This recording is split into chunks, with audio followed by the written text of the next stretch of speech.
My name is Phoenix and this is Christ of Culture.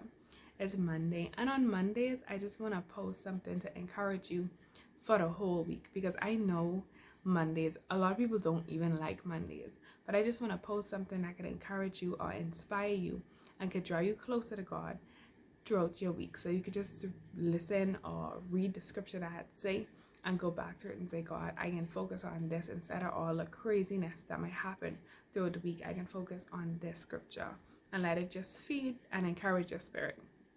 So it's Psalms 119, verse 129 to verse 136. And it says, your testimonies are wonderful, therefore my soul keeps them.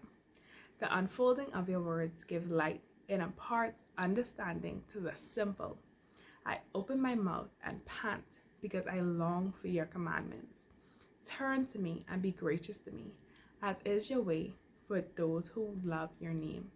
Keep steady my steps according to your promise, and let no iniquity get dominion over me.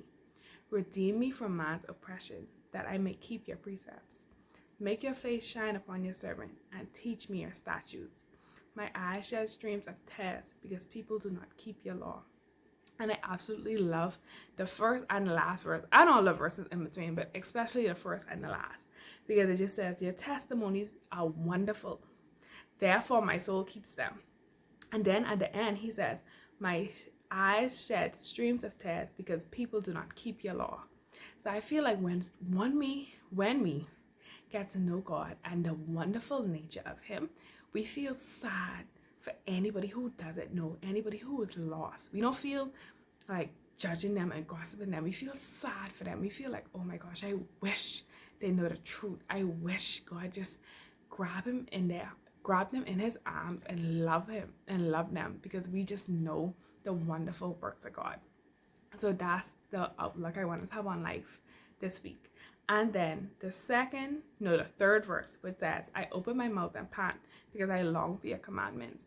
When I read that, I say, God, woo, that needs to be me. I need to open my mouth and pant and long for your commandments, because sometimes I don't be longing for God's commandments. Sometimes I feel like, God, don't ask me to do that, because I don't think I can do that. But I love that.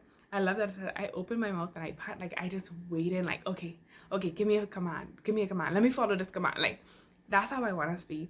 So for this week, we ain't gonna judge people. We ain't gonna gossip. We ain't gonna look to nobody. And we are not going to disobey God's commands. We can open up our mouth and we can pant after his commands. We can look at his wonderful nature, his wonderful deeds, and we're going to follow them, and we're going to fall in love with him deeper.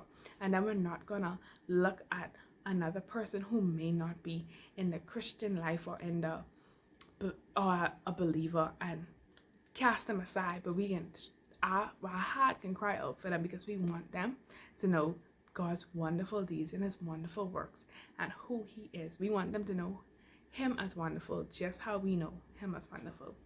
So I just want to encourage you, just love one another. That's all we could do. Love one another, because love covers a multitude of sins. So love one another and just fall deeper in love with God, and open up your mouth and pant for his commandments. Let your soul just pant for God's commandments, for who he is. So this is Christ of Culture, and I thank you for watching this video.